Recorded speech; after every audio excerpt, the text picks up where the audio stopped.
என்னதான் இருந்தாலும் ஊரில் உள்ள பொருளுக்கான மதிப்பே தனிதாங்க. நம்ம ஊர்லேருந்து வாங்கிட்டு வந்த எள்ளு வந்து காலியாயிடுச்சு. இவ்வளோ நாள் யூஸ் பண்ணியாச்சு. இப்போ வந்து பார்த்திங்கன்னா, இங்கே உள்ள ஹைப்பர் மார்க்கெட்டில் வந்து எள்ளு வந்து வாங்கியிருந்தேன். நம்ம ஊரில் உள்ள எள்ளு வந்து நல்ல ஒரு ஃப்ளேவர்ஃபுல்லாக இருக்கும். லைட் கலரில் இருக்கும். இது வந்து பயங்கர டார்க்காக இருக்கும். எங்கள் ஊரில் உள்ள எள்ளு பொடிக்கு ஈடு வேறு எங்கேயுமே இருக்காதுங்க. தென்காசி சைடில் எள்ளு பொடி ரொம்ப ஸ்பெஷல். எல்லார் வீட்லேயுமே இட்லி, தோசையாக இருக்கட்டும், வெரைட்டி ரைஸாக இருக்கட்டும், கண்டிப்பாக இருக்குது வந்து இந்த எள்ளு பொடியாக தான் இருக்கும்.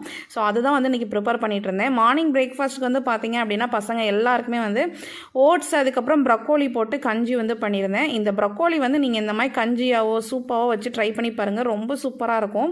அதுக்கப்புறம் பசங்களோட ஸ்நாக்ஸ் பாக்ஸ்க்கு லெஃப்ட் ஓவர் சப்பாத்தி 2 இருந்துச்சு. அதை வச்சு இந்த கொத்து சப்பாத்தி மாதிரி செஞ்சு அவங்களோட ஸ்நாக்ஸ் பாக்ஸில் கொடுத்துட்டு கூடவே வந்து ஒரு ஆரஞ்சு மட்டும் வச்சு 2 பேருக்கும் ஷேர் பண்ணி கொடுத்து அவங்களோட ஸ்நாக்ஸ் பாக்ஸை வந்து க்ளோஸ் பண்ணியாச்சு.